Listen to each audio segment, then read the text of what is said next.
Welcome to Conversations on Modern Slavery. My name is Brian Lippincott. I'm the head of communications for Free the Slaves and co-host this podcast with my colleague, Dr. Marta Furlan, the senior program manager for research at Free the Slaves. Conversations on Modern Slavery takes you inside the global fight to end modern slavery. Each episode features engaging conversations with researchers, survivor leaders, frontline advocates, and policy experts, diving into the root causes, current challenges, and bold solutions driving change. Whether you're new to the issue or deeply involved in the work, this podcast offers fresh insights and powerful stories to inform, inspire, and mobilize. Today's episode is guest hosted by my colleague, Kuldeep Singh Chauhan, and features a conversation with Jacob Sims exploring the rising challenge of scam centers as a form of exploitation.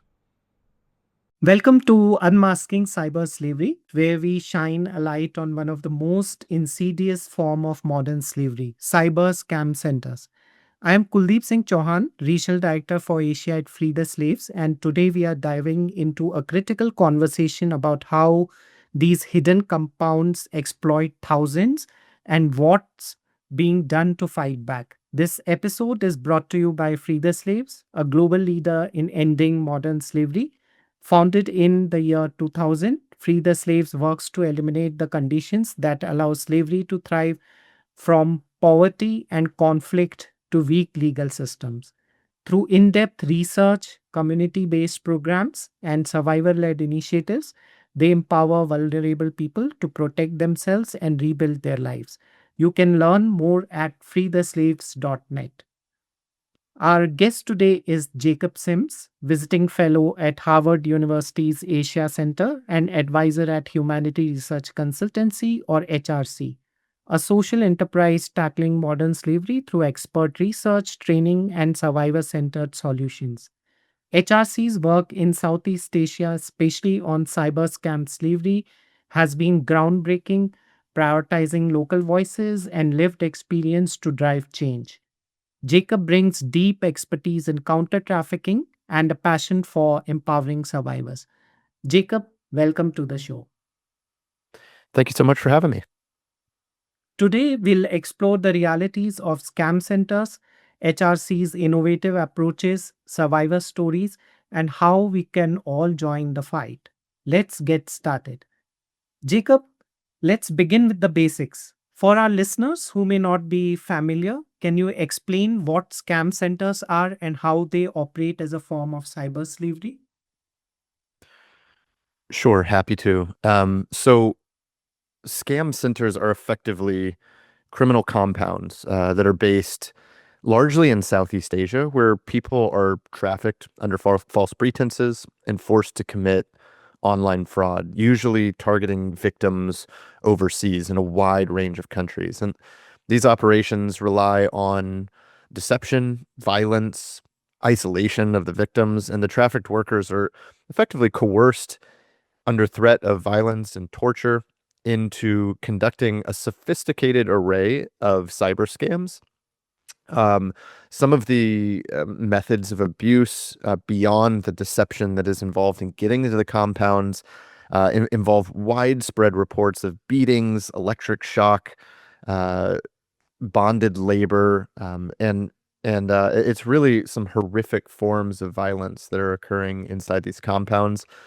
We could say this is a new form of slavery that's blending human trafficking with more sophisticated transnational organized crime, as well as financial fraud and emerging technologies, all into one sort of industrialized system of abuse.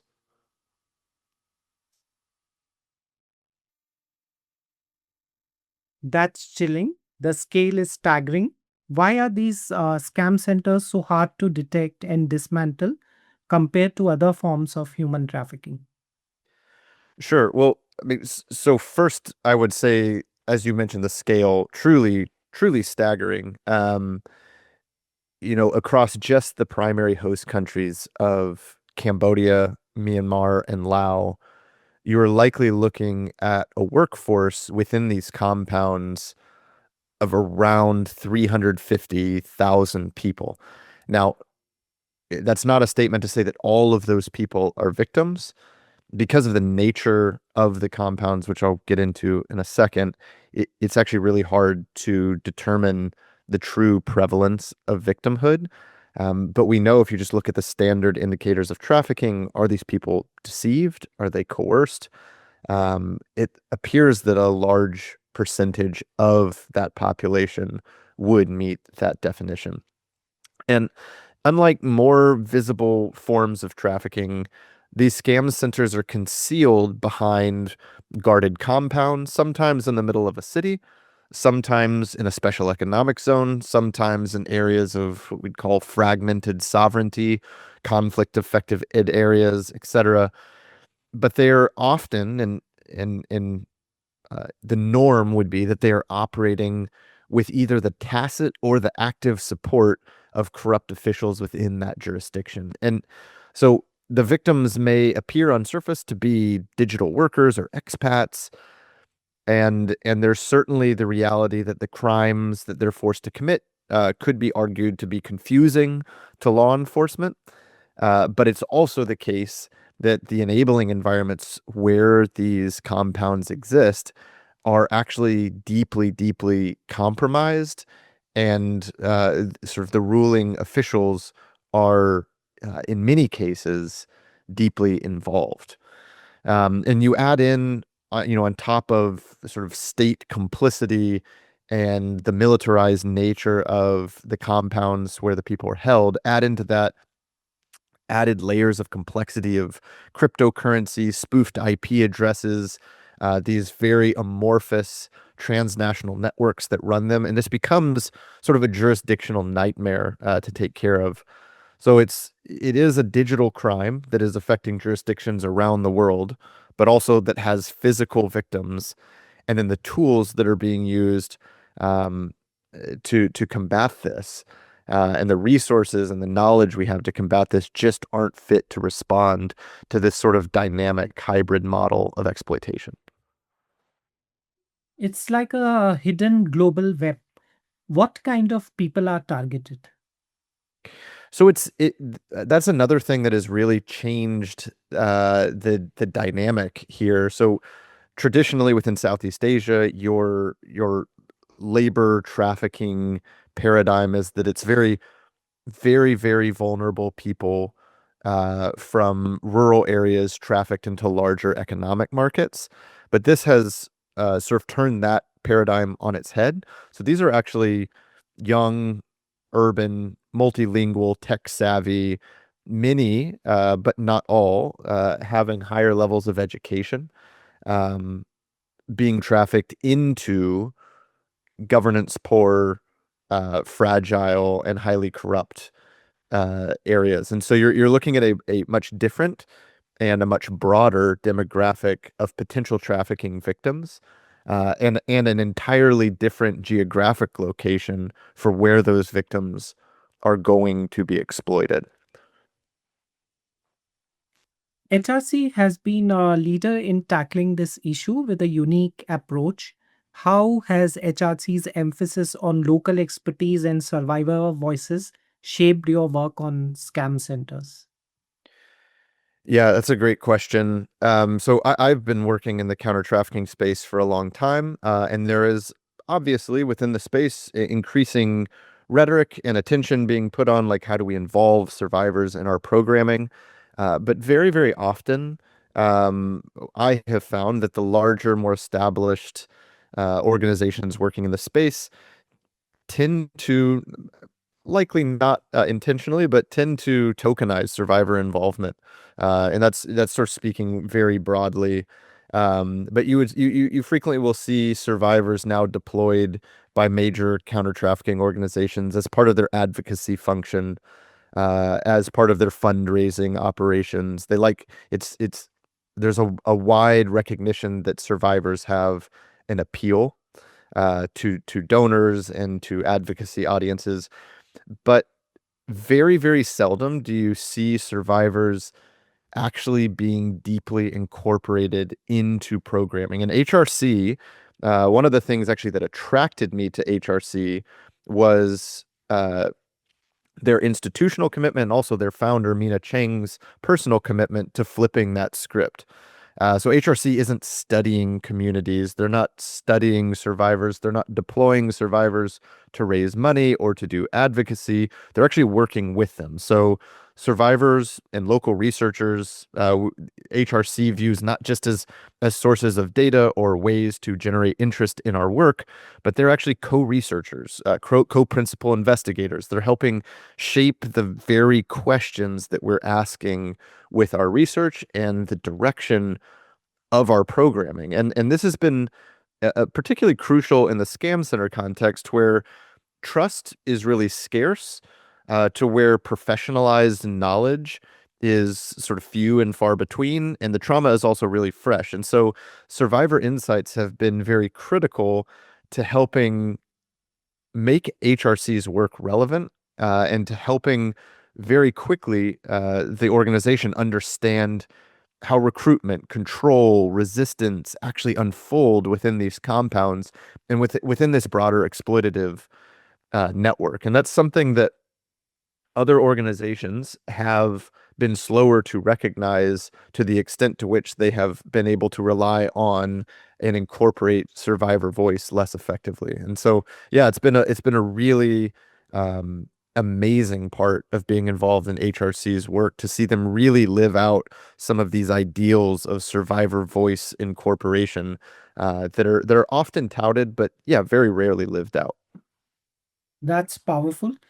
Can you share an example of how HRC's local researchers or survivors have contributed to a meaningful breakthrough? Sure, absolutely. One really powerful example for me is Abdus Salam and his role in a variety of research projects. So, um, Salam is himself a trafficking survivor, coming out of a scam compound in Cambodia. And when I think of ways that he's contributed, one of the ones I turn to would be his role as a lead researcher on a recent participatory action research project. And he wasn't just out there collecting stories; he was actually co-creating knowledge with fellow survivors. And the really interesting findings coming out of this report, HRC report back in October 2024, where Abdus was actually able to engage with other survivors on the ground in different contexts and really contribute meaningfully to some of the key findings of that study that effectively that helping identify some of the structural tensions that exist between community organizations, survivor-led organizations, and larger funders, helping helping those coalitions navigate the power asymmetries that exist between and amongst different organizations that are working in this space, and then also helping to articulate how some of these survivor-led movements are actually using and relying on different forms of organizing and resistance as a form of systemic reconfiguration. And I read that through that report, and there were other researchers involved that also contributed meaningfully to this study. But it's hard to read studies that Salam was involved in and not recognize that there is just a different level of depth of understanding of the survivor experience, and of the real sort of challenges that exist as survivor-led movements and community organizations engage with the broader counter-trafficking community. That's incredible. It really shows the impact of survivor led work. How does HRC ensure survivors remain at the center of these efforts? Yeah, that's a great question. I mean, I think it all comes down to your organization's values. And if you like look through and if you either talk to HRC's leadership or you look through the things that we say and believe about ourselves and the work that we're doing, the primacy of survivor-led work is right there, and it sort of remains there. And I think, as organizations grow, as they mature, um, I do think it's easy to get away from that sort of thing. But HRC is also unique in that it actually was grown out of, and a lot of the success it has experienced has been due to the priority it's placed on survivor leadership. And that's very different from a large organization realizing midstream, oh, this is an issue now people care about. People want to know about survivor-led leadership. They want to hear that word in our programming. And so let's figure out a way to retroactively sort of apply that. I think that's the sort of situation where it's much easier for the survivor-led components to become peripheral, or in a worse sense, tokenized. And I do think HRC is likely in a safer place for that, because very core to the DNA of the organization is the recognition that survivors have been core to the success and the richness of the research that's come out of it. And so, I mean, I think it will be a challenge for them to continue placing focus on that and finding new ways to innovate in that space, and also to make sure that we're ensuring that survivors continue to have a voice in our programming. But I think they're really on the right path, because they've started the work with that focus from the beginning. Let's talk about the survivor experience. What do survivors of scam centers typically endure, and how can their experiences inform policy and prevention? Sure. So I'll say maybe looking at this from two angles.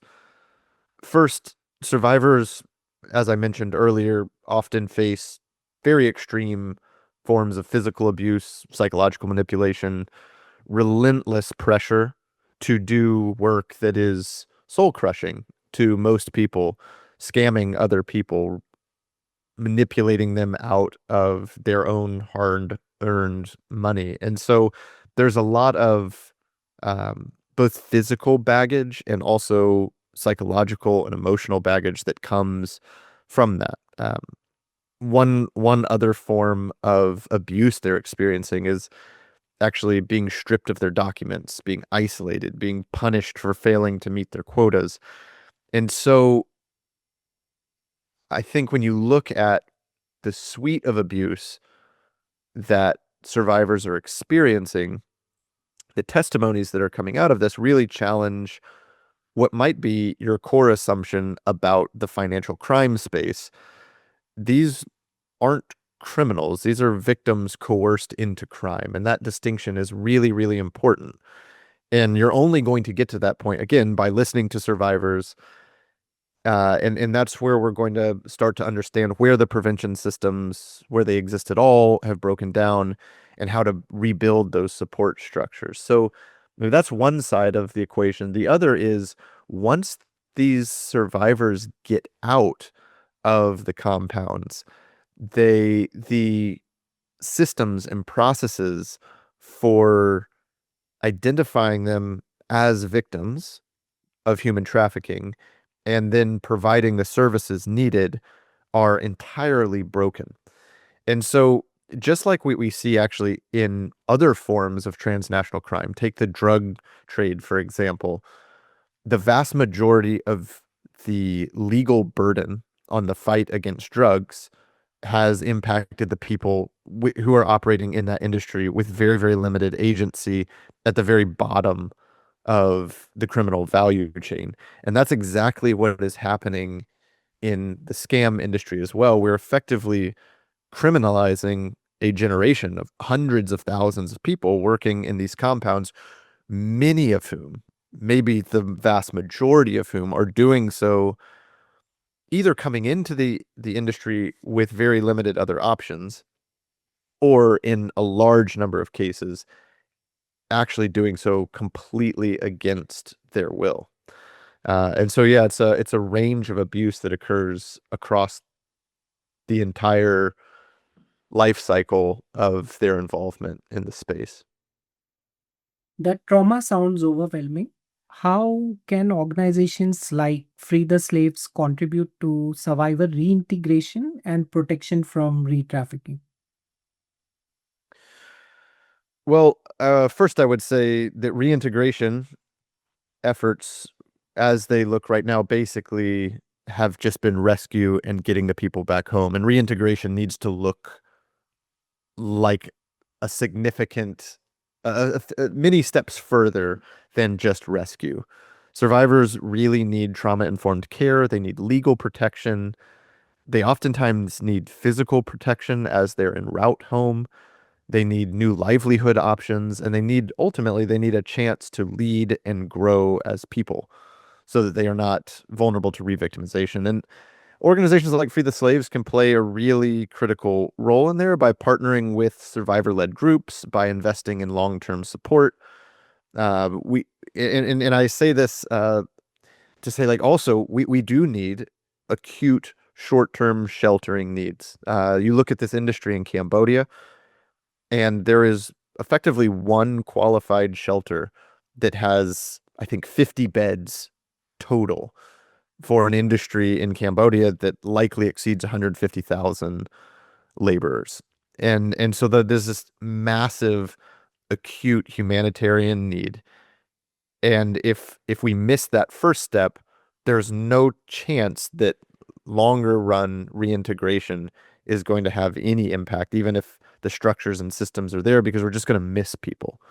And so you both need to address the acute humanitarian need, and then there's also need for more trauma informed and contextualized, informed by the nature of this specific crime type and trafficking um, types of reintegration services. And then ultimately on both ends, both for the acute needs and the long-term reintegration needs, we're going to fail. We're going to fall short if survivors are left out of the conversation in terms of design and programming.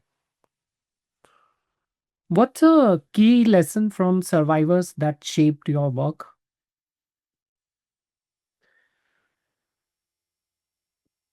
Yeah, I would say I think principally the dominant lesson that I have gathered from survivors in this work is the extreme lack of opportunities that is leading people to take risks and enter this space. And I think generally when you look at large criminal industries, we frequently overlook the factors that may have compelled someone to join those industries. And those factors are emphasized dramatically when people are actually being trafficked into criminal industries. And um, yeah, so I think my understanding of those driving the push factors that are leading people out of their homes is one key insight that I've gained. The other is respect for and appreciation for the level of sophistication of the recruitment. I think it's very easy if you hear about this on the surface to say, oh, well, these people probably know what they're getting into. But when you speak to survivors over and over and over again, you realize that actually, like, pretty much anyone that was seeking a job in the right sort of pay band range could fall into this. These people are finding these fraudulent job posts mixed in to legitimate recruitment forums on major social media platforms. They're getting outreach. They're conducting multiple interviews. They're having their tickets, flights purchased for them, their visas arranged. And frequently they're applying to companies that have very legitimate looking shell websites that advertise the work that they're doing. And so they think that they're coming in to be customer service representatives or IT consultants. And what they find is obviously something very different. if you don't talk to survivors, you're not going to get any of that. So sorry, that's sort of a long answer, but there's lots to be said there. Okay. Looking ahead, what are the emerging challenges in tackling cyber slavery and how is HRC adapting? Sure. So first, we are seeing scam centers evolve dramatically faster than the response. The use of AI generated content, deep fakes, crypto involved money laundering, those factors are making scams more convincing. They're allowing them to adapt as people start to become aware of old scam typologies, and they're becoming harder and harder to trace. So that's one real challenge. The other challenge is that criminal authoritarian regimes are exploiting and capitalizing on this very, very gray space between the state and the criminal syndicates, which allows havens to pop up where the criminals that are operating aren't just receiving this isn't garden variety corruption. It's not just, oh, they're receiving protection from local police that have been bribed and paid off, but they're actually operating in compounds in places like Cambodia that are owned by senators, governors, cabinet level ministers, advisors to family members of the prime minister.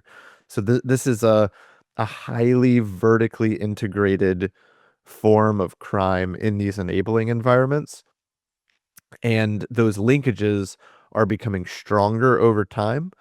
And the amount of, we could say, patrimonial resource that the crime groups are actually providing to regimes in the region is becoming so strong that you could almost call this industry too big to fail in some of these contexts because of how valuable that money now is for propping up highly unpopular regimes. So it's like these are enormous challenges that seem to indicate this is not going away. It's just going to continue to get bigger and bigger. In terms of HRC's response, we're adapting by deepening our partnerships with local researchers. We're continuing to double down on survivor networks.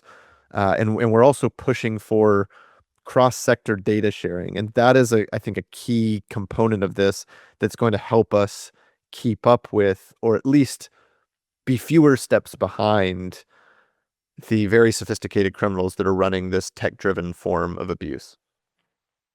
That's a massive undertaking. What role do governments, tech platforms, NGOs, and communities play in dismantling scam compounds effectively? So everyone has a piece of this puzzle. This is a massive criminal industry, likely in terms of revenue and geographic reach, rivaling or exceeding the global drug trade.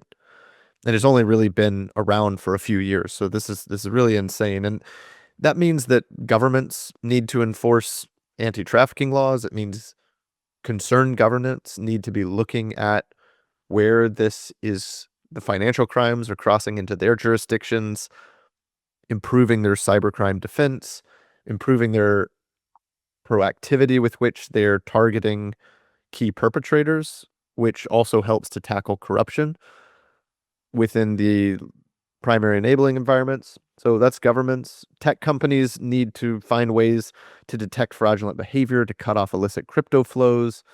NGOs need to be providing survivor care, helping collect strong evidence intelligence, integrating that into uh, more global accountability measures and systems, and also building up community prevention. But ultimately, I would also say, and this is true in all spaces, but particularly this massively cross-sectoral and complicated value chain of human trafficking, the most powerful solutions are going to come when all of these actors are coordinating and working with strategic purpose together. And then also, as we've discussed, when survivors are not treated as cases, but actually partners in the fight. It's clear that collaboration is key. How can tech platforms step up? So tech platforms in particular have a really important role to play because both on the trafficking side and on the scam side, major tech platforms and their parallel encrypted messaging platforms are the primary way that trafficking victims and scam victims are being exploited. And so instead of just reactively taking down posts, removing um, profiles that violate norms and safety protocols on tech platforms, these corporations need to start being more proactive, developing algorithms, looking at patterns of criminality, and really addressing this as a way, like addressing it more proactively. One, I guess, example of that would be we actually know where the vast majority it's changing all the time, but we know where the vast majority of these compounds are, and it is actually I could provide geo-fenced locations to Meta or Telegram or LinkedIn where nothing but this criminal activity is occurring, 400 or 500 locations around the region. And a very effective way to disrupt this would just be to black out those locations on the site. But that's not something that is directly in line with the bottom line of tech platforms. And so if you don't see a willingness to proactively take steps like that, I think another role that governments play is creating a regulatory environment that compels that sort of more good faith actions from the private sector. Jacob, this has been eye opening. What's one tangible action our listeners can take today to support the fight against cyber slavery? Well, I would say start by learning and sharing. This listen to survivor stories, and I actually have like a maybe a immediate, acute, tangible way to do that. Over the last year, I've actually been involved in co-producing a podcast that dives very deep into the story of two survivors, Micah and Ava, who were held captive in one of these compounds, and it actually charts their path through the trafficking pipeline and this vast array of confounding factors that prevents them from a proper reintegration back in their community. The podcast is called Escaping Scam City, and I think there's been a lot of reporting on this, but very, very little that is actually allowing us to make that connection to, these people that are conducting this are humans. They're not seasoned criminals largely. They're people who demand our empathy and our concern and our care. And I think until we bridge that gap, we aren't going to see an effective response to this. And so, yeah, listen to that podcast, which is a deep dive and a like sort of immersive storytelling experience that allows us to sit with the depth of pain that is happening in these places, and then just keep learning, and also keep following organizations that are working on this issue, and also as you learn and as you understand more, raise your voice to your governments, raise your voice to tech platforms. This is a very unique opportunity in the counter trafficking space where the potential base of people who could be concerned about this far extend beyond the limited community that is already concerned about counter trafficking responses. This is a form of crime that impacts people all over the world. And when we can start to recognize, and when more and more people can start to recognize our common humanity with the people who are trapped at the bottom of it, that's a real opportunity for potential transformative change. Absolutely. Every step forward matters. Listeners, head to freetheslaves.net to learn how you can donate, volunteer, or join the Freedom from Slavery Forum And check out humanityconsultancy.com for HRC's latest research and training opportunities. Together, we can end cyber slavery. Jacob, thank you so much for your incredible work and for joining us today. Yeah, thank you. Absolutely. That's all for today's episode of Unmasking Cyber Slavery. Stay tuned for more stories of resilience and action. Visit freetheslaves.net and humanityconsultancy.com to get involved. Until next time, stay informed and keep fighting for freedom.